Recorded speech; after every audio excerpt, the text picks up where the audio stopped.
Hi friends, welcome to biology by Ketan Rahul. हम पिछले lecture में स्ट्रक्चर ऑफ आई देखा था।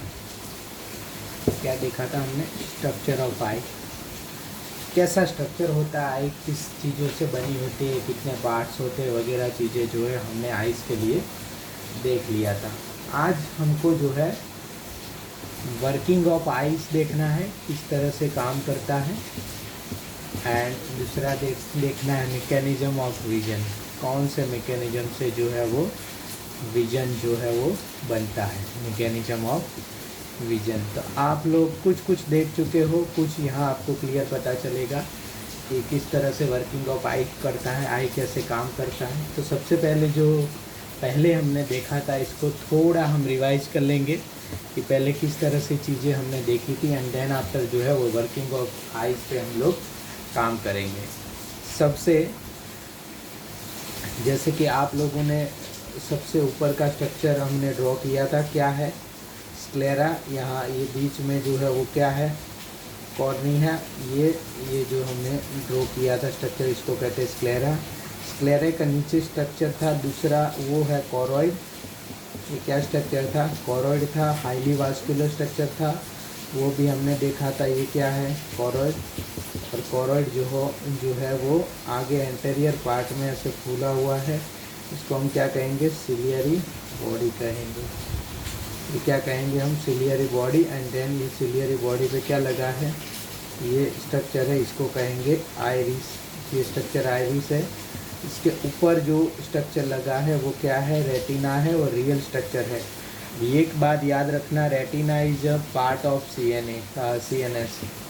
सीएनएस का पार्ट है रेटिना, याद रखना। रेटिना जो है वो क्या है? सीएनएस का पार्ट। यहाँ जो है वो रेटिना वाला स्ट्रक्चर लगा था। देन यहाँ पे आइरिस के पीछे लेंस लगा था, यहाँ प्यूपिल है बराबर, और यहाँ पे ये है कॉर्निया, यहाँ एक्वायस ह्यूमर है, यहाँ विट्रस ह्यूमर है। यहाँ से सारी की सारी जो है नर्व जो है वो पास हो रही है। तो ये था हमारी आई का जनरल स्ट्रक्चर। आई के बारे में जो है वो हम आगे देखते हैं कि भाई किस तरह के लेयर यहाँ पे आई में बने हैं। तो हम लेयर जो देखते हैं कि आई का लेयर किस तरह का है, कौन कौन से लेयर से आई बनी है, तो ये सारे लेयर जो है हमें यहाँ पे देखने हैं। तो एक तो रेटिना हमें देखना है कि जब हम बोलेंगे कि आई रियल में कौन सी चीज़ों से बनी है, तो आई का रेटिना जो है वो 3 चीज़ों से बना है, क्योंकि मैकेनिज्म ऑफ विजन में किसका काम है? रेटिना का। ऊपर का स्क्लेरा लेयर है, ये प्रोटेक्टिव टाइप का है, नीचे वाला जो है न्यूट्रिशन प्रोवाइड करता है, और रेटिना जो है वो मेन लेयर है। तो हम अभी ड्रॉ करेंगे रेटिना को। हमारा जो रेटिना है, मतलब इसको हम ड्रॉ करेंगे, किस तरह का रेटिना होता है। तो देखो, सबसे पहले रेटिना में हमारे पास, जैसे यहाँ पे ये आई है कि नहीं, आई का जनरल स्ट्रक्चर आप माइंड में रखना, और इसका ये लास्ट लेयर है। तो लास्ट ये जो लेयर है वो हम ड्रॉ करेंगे और ट्राई करेंगे समझने का। तो रेटिना 3 सेल से बना है, ऊपर से नीचे। ऊपर सबसे पहले गैंग्लियन सेल्स होते हैं। गैंग्लियन सेल जो है वो ऐसे ऊपर सबसे पहले जो है वो क्या है? गैंग्लियन सेल्स होते हैं बराबर। इसके नीचे गैंग्लियन सेल के नीचे क्या होता है? बाइपोलर सेल होते हैं। गैंग्लियन सेल के नीचे ऐसे बाइपोलर सेल होते हैं, एंड बाइपोलर सेल के नीचे जो है वो क्या होते हैं? फोटो रिसेप्टर सेल्स, मतलब रोड्स एंड कॉन्स। तो ऐसे रोड्स होते हैं एंड कॉन्स, दोनों टाइप के सेल्स जो है यहाँ पे इसके नीचे रोड्स एंड कॉन्स होते हैं। समझ में आया? तो ये एक स्ट्रक्चर बनता है। अब देखो, यहाँ से लाइट सीधी आएगी, तो लाइट यहाँ ऊपर से आएगी, पर लाइट को ये गैंग्लियन सेल या ये सेल इसमें से पास होगी, पर उनको पता नहीं चलेगा कि चीज़ क्या है, मतलब वो सेंस नहीं कर पाएंगे। उनको लाइट को सेंस कौन करेगा? सीधा सेंस करेगा ये फोटो रिसेप्टर सेल्स जो है वो लाइट को सेंस करेगा। मतलब यहाँ से लाइट पास होगी, बराबर ध्यान रखना, यहाँ से लाइट पास होगी, पर ये लोग लाइट को बिल्कुल सेंस नहीं कर पाएंगे। लाइट को सेंस कौन कर पाएगा? फोटो रिसेप्टर सेल्स जो है वो लाइट को सेल कर पाएगा। इसके पीछे जो लगा है पिगमेंटेड लेयर, वो फिर क्या करेंगे? लाइट को एब्जॉर्ब कर देंगे। तो रेटिना के 3 लेयर समझो, ऊपर पहले वाला गैंग्लियन लेयर है, दूसरे वाला जो है वो बाइपोलर वाला लेयर है, देन फोटो रिसेप्टर सेल है। ये इन दोनों लेयर में से लाइट पास होगी, पर ये लोग अभी कोई एक्शन पोटेंशियल नहीं करेंगे, यहाँ फोटो रिसेप्टर सेल पे आएगी और पीछे वाला लेयर है जो पिगमेंटेड वाला लेयर है, वहाँ पे लाइट क्या हो जाएगी, एब्जॉर्ब हो जाएगी। तो फिर से पास होके फिर से वही का वही लाइट आके हमारा कन्फ्यूजन वाला इमेज जो है वो ना बनाए। तो ये आपको समझ में आ गया। तो ये इसी तरह से जो है वो लाइट अंदर आएगी। अब लाइट अंदर आएगी कैसे, ये जो है यहाँ पे, ये जो है यहाँ पे ये फोकल लेंथ जो है लेंस है, लेंस के आगे ये लगा है बराबर। हम क्लियर देखते हैं हम, ये है कॉर्निया, देन जो है ये है सिलियरी बॉडी, ये अगर सिलियरी बॉडी है, ये आइरिस है, आइरिस के पीछे क्या लगा है, लेंस। अब यहाँ पे यहाँ से लाइट सबसे पहले cornea, then aqueous humour, then pupil, then यहाँ पे आइरिस, आइरिस के lens, then vitreous humour and then retina पे जाएगी लाइट। तो इसी तरह से यहाँ पे लाइट को एडजस्टमेंट करने के लिए यहाँ पे लेंस रखा है। समझ में आया। तो इसी तरह से लाइट जो है वो यहाँ पे रेटिना पे जाती है और रेटिना पे जाते यहाँ फोटो पिगमेंट सेल्स जो होते हैं, फोटो रिसेप्टर सेल्स जो है वो लाइट को यहाँ पे सेंस करते हैं। अब सेंस करके क्या करते हैं, किस तरह से वो लाइट को आगे बढ़ाते हैं, बराबर। क्या होते हैं, तो 2 टाइप के सेल्स होते हैं उनके पास, बराबर। पहले हम उसका पूरा मैकेनिज्म देख ले, किस तरह का है। 2 टाइप के सेल्स होते हैं। कौन सेल्स होते हैं, एक रॉड्स होते हैं एंड एक कॉन्स होते हैं।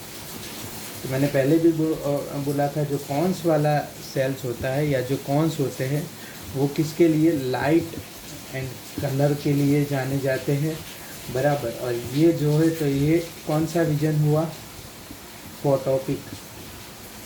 फोटोपिक विजन हुआ। और रॉड्स जो है वो कौन सा विजन करते हैं, स्कॉटोपिक, मतलब ट्विलाइट वाला, अंधेरा वाला जो विजन है वो जो करते हैं रॉड्स। एंड कॉन्स जो है वो फोटोपिक विजन करते हैं।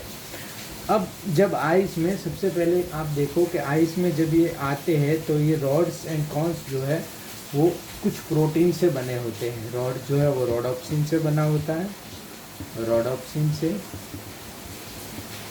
बराबर। एंड कॉन्स जो है वो आयोडोप्सिन से, आयोडोप्सिन।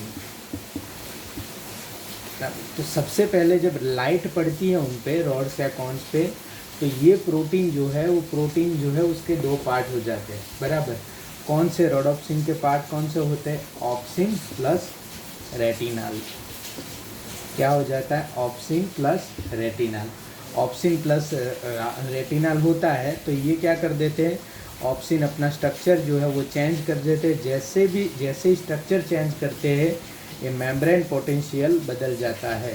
जैसे ये रोडोप्सिन या ऑप्सिन प्रोटीन अपना स्ट्रक्चर चेंज करता है, मेम्ब्रेन पोटेंशियल बदल जाता है। मेम्ब्रेन पोटेंशियल बदल के सीधा क्या हो जाता है, वो एक्शन पोटेंशियल जनरेट करता है। क्या जनरेट करता है, एक्शन पोटेंशियल। वो एक्शन पोटेंशियल जनरेट करके बाइपोलर सेल को देंगे एंड बाइपोलर सेल गैंग्लियंस को देंगे एंड देन गैंग्लियंस आगे माइंड को देखेगा। माइंड के कौन से इलाके में जाएगा, वो विजुअल कॉर्टेक्स में जाएगा। कहाँ जाएगा, विजुअल कॉर्टेक्स में जाएगा। तो क्लियर समझो, ये आई का पार्ट है, यहाँ से आया, बराबर। पीछे होते फोटो रिसेप्टर सेल, बराबर, याद रखना, गैंग्लियन और वो दोनों आगे होते, सीधे पीछे जाएंगे। देन वहाँ से आगे आएंगे गैंग्लियल सेल और वहाँ से ऐसे आगे जाएंगे। अब अगर ऐसा क्यों नहीं होता कि ये पीछे है और गैंग्लियन सेल्स वगैरह आगे है। गैंग्लियन सेल का स्ट्रक्चर जो है वो ज़्यादा, मतलब ये जो है ज़्यादा स्ट्रक्चर जो है ज़्यादा टफ सर्कस है, मतलब एकदम मिला सा स्ट्रक्चर है। तो इसलिए ऊपर उनको ज़्यादा जगह चाहिए अपने आप को अकोमोडेट करने को, इसलिए वो सारे कहाँ होते हैं, ऊपर ही होते हैं। नीचे जो है वो ये वाले सेल होते हैं फोटो रिसेप्टर सेल, उनको ऐसा कोई ज़्यादा जगह नहीं चाहिए, वो ऐसे अपने आप को सिकुड़ के रख लेंगे। यहाँ पे इनको ज़्यादा जगह चाहिए तो ये नीचे नहीं रह सकते, इसलिए ये नीचे है, बराबर। अब देखो यहाँ पे लाइट अंदर आई, इन्होंने रोडोप्सिन जो है इसमें क्या हुआ, retinol and opsin same to same. Iodopsin का क्या होगा, आयोडोप्सिन का दो पार्ट में होगा, फोटोप्सिन एंड रेटिनॉल। कौन सा, फोटोप्सिन प्लस रेटिनॉल। क्लियर हो जाओ फिर से। जो है यहाँ पे 3 लेयर है, 3 लेयर पे लास्ट वाला जो फोटो रिसेप्टर वाला लेयर है वहाँ पे लाइट पड़ेगी। लाइट पड़ेगी तो वो कौन से प्रोटीन से बना है, एक जो है वो रोडोप्सिन से बना है, रोडोप्सिन से बना है। एक जो है वो किससे बना है, आयोडोप्सिन से बना है। रोडोप्सिन पे जब लाइट पड़ेगी तो दो पार्ट में लाइट डिवाइड होगी, opsin plus retinol. Same to same iodopsin पे लाइट पड़ेगी तो भी दो पार्ट में डिवाइडेड होगी, कौन सा, फोटोप्सिन, फोटोप्सिन प्लस रेटिनॉल, बराबर। तो ये रॉड्स है और ये क्या है, कौन से है, बराबर।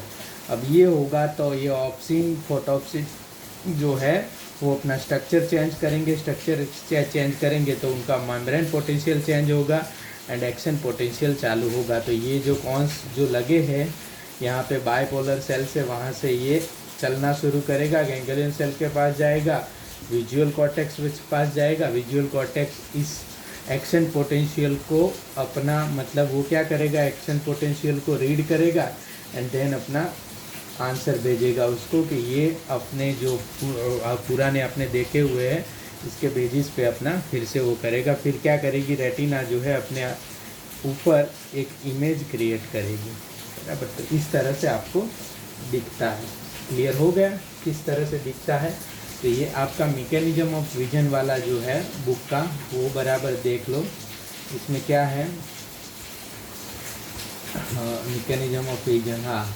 The light rays in visible wavelength focused on the retina through the cornea and lens generate potential in rods and cones। समझ में आया, rods and cones में क्या करते हैं, पोटेंशियल वहाँ पे बनते हैं। As mentioned earlier, the photosensitive compound photopigment in the human eyes is composed of opsin plus and retinal and aldehyde of vitamin A। इसलिए हम कहते हैं, क्या कहते हैं, विटामिन ए अच्छा है, रेटिनल क्या है, आल्डिहाइड ऑफ विटामिन ए, बराबर। Light induces dissociation of the retinal from opsin resulting in change in the structure of opsin. Opsin का स्ट्रक्चर चेंज होता है। This causes membrane permeability changes. As a result potential differences are generated in the photoreceptor cell. Photoreceptor cell में potential differences जो है वो generate होते हैं। This produces signal that generate action potential in the ganglion cell through the bipolar cell. यहाँ पे action potential bipolar cell से लेके गैंग्लियन सेल में ये जो है वो जनरेट होगा। This action potential are transmitted by the optic nerve to the visual cortex area of the brain where the neural impulses are analysed and image formed on the retina is recognized based on earlier memory and experience। तो ये mechanism of vision आपको clear समझ आ गया। तो इसी तरह से mechanism of vision या आई जो है वो अपना देखेंगे, बराबर। पिछले लेक्चर में हमने थोड़ी चीज़ें यहाँ पे बाकी रखी थी एनसीईआरटी की, कि भाई किस तरह से पूरा इमेज जो है वो है। यहाँ पर एक फोविया पार्ट है, फोविया पार्ट क्या है वो, और दूसरा एकोमोडेशन ऑफ विजन जो है वो हमें देखना है। एक देखो यहाँ पे ये आई वाला आगे वाला पार्ट है, बराबर। ये सेकंड वाला पार्ट है। यहाँ से जो ये आई में ये जो है ये यहाँ से बहुत सारी ऑप्टिक नर्व जाती है। तो यहाँ इतना जो पार्ट जहाँ से ऑप्टिक नर्व जाती है इसको क्या कहते हैं, ये है ब्लाइंड स्पॉट। यहाँ पे कोई इमेज नहीं बनती, क्या है, यहाँ पे कोई इमेज नहीं बनती। तो यहाँ के इसके थोड़ा सामने ये थोड़ा ऊपर होता है यहाँ से, और ये वाला पार्ट जो है ये सामने होता है, और इस पार्ट को क्या कहते हैं, फोविया। और यहाँ पे बहुत ज़्यादा कॉन्स होते हैं, बहुत ज़्यादा कॉन्स होते हैं, रॉड्स जो है वो कम होते हैं, बराबर। इसको मैक्यूला लूटिया कहते हैं। क्या कहते हैं, मैक्यूला लूटिया। लूटिया ये पूरे पार्ट को मैक्यूला लूटिया कहते हैं। और ये जो सेंट्रल पीट है ना उसको कहते हैं फोविया। तो मैक्यूला लुटिया वाले पार्ट में कॉन्स जो है वो बहुत ज़्यादा होते हैं और वहाँ लाइट जो है वो हमें दिखती है। क्या लिखा है एनसीईआरटी में? Optic nerves leave the eye and retinal blood vessel enter it at a point medial to an eye side about the posterior pole. ये एंटीरियर पोल है और यहाँ पोस्टीरियर पोल के ऊपर, थोड़ा पोस्टीरियर पोल के ऊपर बराबर of the eyeball. Photoreceptor cell are not present in that region, यहाँ पे नहीं रहेंगे photoreceptor cell, hence it is called the blind spot, इसलिए उसको क्या कहेंगे? ब्लाइंड स्पॉट कहेंगे। At the posterior pole of the eye lateral to the blind spot there is yellowish pigmented spot called macula lutea। ये वाला जो area है, ये posterior pole है, अगर इसके नीचे वाला जो एरिया है ये जो है वो पूरा मैक्यूला ल्यूटिया है बराबर। मैक्यूला ल्यूटिया जो है आप सब सर्च करके बराबर देखना कि मैक्यूला ल्यूटिया क्या होता है बराबर। Called macula with a central पीट कॉल्ड फोविया, उसको सेंट्रल पीट मतलब बीच में ऐसे खड्डे जैसा होता है, उसको क्या कहते हैं? Fovea. The fovea is thinned out portion of the retina where only the cones are densely packed. यहाँ थोड़ा थीन हुआ होता है, बहुत सारे कॉन्स जो है वो डेंसली पैक्ड होते हैं। It is the point where the visual acuity resolution is the greatest. यहाँ पे विजुअल रिजोल्यूशन बहुत ही ज़्यादा होता है, ग्रेटेस्ट विजुअल एक्यूटी या विजुअल रिजोल्यूशन वहाँ पे होता है फोविया वाले पार्ट में बराबर। तो ये जो फोविया वाला पार्ट है, तो पूरा स्ट्रक्चर मैकेनिज्म ऑफ विजन देख लिया आपने। देखो यहाँ पे एक चीज़ यहाँ पे नहीं दिया, एकोमोडेशन ऑफ आई।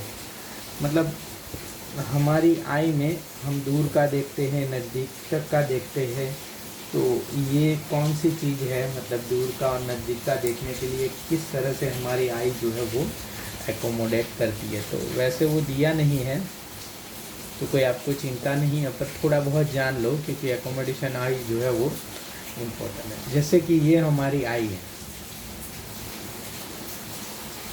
जैसे कि ये आई है बराबर, और दूर से अगर बहुत ज़्यादा दूर से जो है वो हम कुछ चीज़ें देखना चाहते हैं, तो ये फंक्शन किसका है? सारे के सारा जो है हमें देखना वो है इसका, लेंस का। और यहाँ पे उसको रेटिना पे यहाँ इमेज बनानी है, कहीं ना कहीं रेटिना पे उसको इमेज बनानी है। तो वो क्या करता है? अगर दूर से चीज़ें आ रही है तो रेज कैसा आएगा? रेज ऐसा आया, पैरेलल टू आई आएगा। पैरेलल टू आई आएगा तो कोई चिंता नहीं होगी, यहाँ पैरेलल टू आई रेज आए, और इसको मोड़ने के लिए बहुत ज़्यादा रेज को ऐसे मोड़ना नहीं पड़ेगा, इसे थोड़ा सा मोड़ेंगे तो क्या होगा? यहाँ पे रेटिना पे इमेज बन जाएगी। क्लियर हुआ? तो ये कॉर्निया जो है वो रिफ्रैक्ट करती है लाइट को, cornea refracts light, refracts light. ये क्या है? फार साइड, फार साइड की बात है। फार साइड से आएगा रेज, पैरेलल टू आई आएगा बराबर। यहाँ बराबर याद रखना, कॉर्निया रिफ्रैक्ट आई करता है।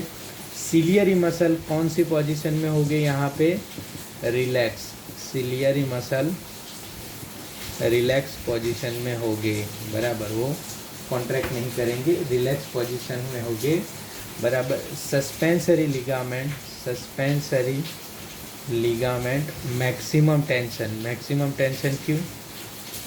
टेंशन क्यों? क्योंकि ये जो है ये इसको ये लंबे से लंबा रखा है, तो ये मैक्सिमम टेंशन से इसको खींचे हुए है सस्पेंसरी लिगामेंट जो है वो बराबर। सस्पेंसरी लिगामेंट मैक्सिमम टेंशन में है एंड लेंस फ्लैटन्ड है। लेंस क्या है? फ्लैटन्ड है, फ्लैटन्ड है मतलब फ्लैट किया हुआ लेंस है, मतलब ज़्यादा फ्लैट है। समझ में आया? ये है। पर अगर समझो हम नज़दीक से चीज़ों को देखते हैं बराबर, दूर से नहीं देखते एंड नज़दीक से चीज़ों को देखते हैं, तो ये वाला नहीं रह जाता। इसके ऊपर ही मैं आपको ड्रॉ करूँ तो आपको समझ में आएगा। ये समझो कि हमारी आई है एंड अगर हम चीज़ों को नज़दीक से देखते हैं तो चीज़ें कैसे बदल जाती है। यहाँ पे चीज़ है, तो यहाँ पे रे आ रहा है, यहाँ आई पे सीधा आ रहा है, पर यहाँ पे जो रे आएगा तो ये आई पे ऐसे आएगा, ऐसे सीधा नहीं आएगा। समझ में आया? बराबर। तो कॉर्निया अगर ये फ्लैट है, बराबर, ये अगर फ्लैट है तो कॉर्निया सीधा उसको इस पे भेजेगा तो कोई प्रॉब्लम नहीं आएगा। पर कॉर्निया अब यहाँ से उसको यहाँ पे सीधा भेजना जाएगा, बराबर। अगर ये फ्लैट है, कॉर्निया यहाँ से अगर सीधा भेजने जाएगा तो यहाँ पे इमेज बनेगी नहीं। समझ में आया? कॉर्निया को उसको ज़्यादा मोड़ना पड़ेगा, क्योंकि रेज कहाँ जा रहा है, वो वाले रेज ऐसे ऐसे आ रहे थे सीधे, तो कॉर्निया ने थोड़ा मोड़ा तो काम बन गया। अब ये रेज जा रहे हैं ऐसे ऊपर, तो इसका डिग्री जो है वो उनको ज़्यादा मोड़ना पड़ेगा। चीज़ों को क्या है, उसको डिग्री ज़्यादा मोड़ना पड़ेगा। तो कॉर्निया जो है रिफ्रैक्ट करके यहाँ भेजेगा, और वो कॉर्निया क्या कर देगा, कॉर्निया इसका लेंथ जो है वो बढ़ा देगा, बराबर। ये लेंस का जो है, लेंथ जो है वो बढ़ा देगा, थोड़ा थिक कर देगा लेंस को थिक कर देगा, तो ये जो है वो ज़्यादा मुड़ जाएगा। ज़्यादा मुड़ जाएगा तो वही का वही रेटिना पे आई होगा। क्लियर हुआ? तो आपको दूर का कुछ देखने के लिए आई को बहुत ज़्यादा वो नहीं करना पड़ता, पर नज़दीक की चीज़ों देखने के लिए आपको आई पे जोर आएगा। देखना आपका थिकन हो रहा है ये वाला लेंस जो है वो, तो नज़दीक की अब देखो नज़दीक में कौन कौन सी चीज़ें आपको करनी पड़ेगी। फिर से यहाँ पे पैरेलल लाइट आ रही थी, यहाँ पे कौन सी लाइट आ रही थी, पैरेलल लाइट आ रही थी। यहाँ पे कौन सी लाइट आ रही है, डाइवर्जेंट लाइट आ रही है। समझ में आए? डाइवर्जेंट मतलब ये पहले से डाइवर्ट है, यहाँ से पैरेलल आ रही थी, तो उसको ज़्यादा जो है वो आपको मोड के अंदर डालना पड़ेगा। तो डाइवर्जेंट लाइट आ रही है। दूसरा कौन रिफ्रैक्टेड लाइट, बराबर, कॉर्निया जो है वो रिफ्रैक्ट करता है लाइट रेज, वो तो एकदम क्लियर है। अब यहाँ सिलियरी मसल जो है वो कॉन्ट्रैक्टेड है। सिलियरी मसल जो है वो क्या है, कॉन्ट्रैक्टेड है। फिर क्या है, सस्पेंसरी लिगामेंट लूज है। क्योंकि अब देखो सस्पेंसरी लिगामेंट से लेंस को पकड़ा हुआ है, तो सस्पेंसरी लिगामेंट ऐसे टाइट हो गए तो लेंस हो जाएगा फ्लैटन, एंड सस्पेंसरी लिगामेंट थोड़े लूज हो जाएंगे तो लेंस हो जाएगा थिकन। समझ में आया? तो यहाँ पे सस्पेंसरी लिगामेंट जो है वो क्या है, लूज है। फिर जो है लेंस क्या है, थिकन है, थिक हो गया lens.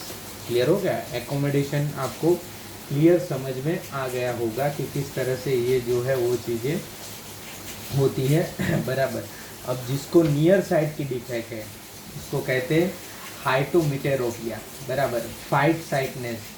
In this defect of eye person is able to see object placed at far distance but is unable to see object close to him और हर। मतलब अगर ये फ्लैटन नहीं होता, थिकन नहीं होता जल्दी से, बराबर, जल्दी से थिक नहीं होता, तो क्या होता है, इसको नियर वाला जो है चीज़ नहीं दिखती, और अगर सही से फ्लैट नहीं होता तो उसको फार वाली चीज़ें नहीं दिख होती। तो अगर थिक वाला हम क्या करेंगे, आगे ये थिक वाला चश्मा पहनेंगे जिससे ये रे मुड़ के अंदर जाए। यहाँ पे आगे हम ऐसा चश्मा पहनेंगे जिससे ये रे ऐसे मुड़ के, मतलब ऐसी के ऐसी यहाँ जा रही है तो यहाँ थोड़ी सी मुड़ के अंदर जाए। तो इस तरह का चीज़ें हम पहनेंगे, बराबर।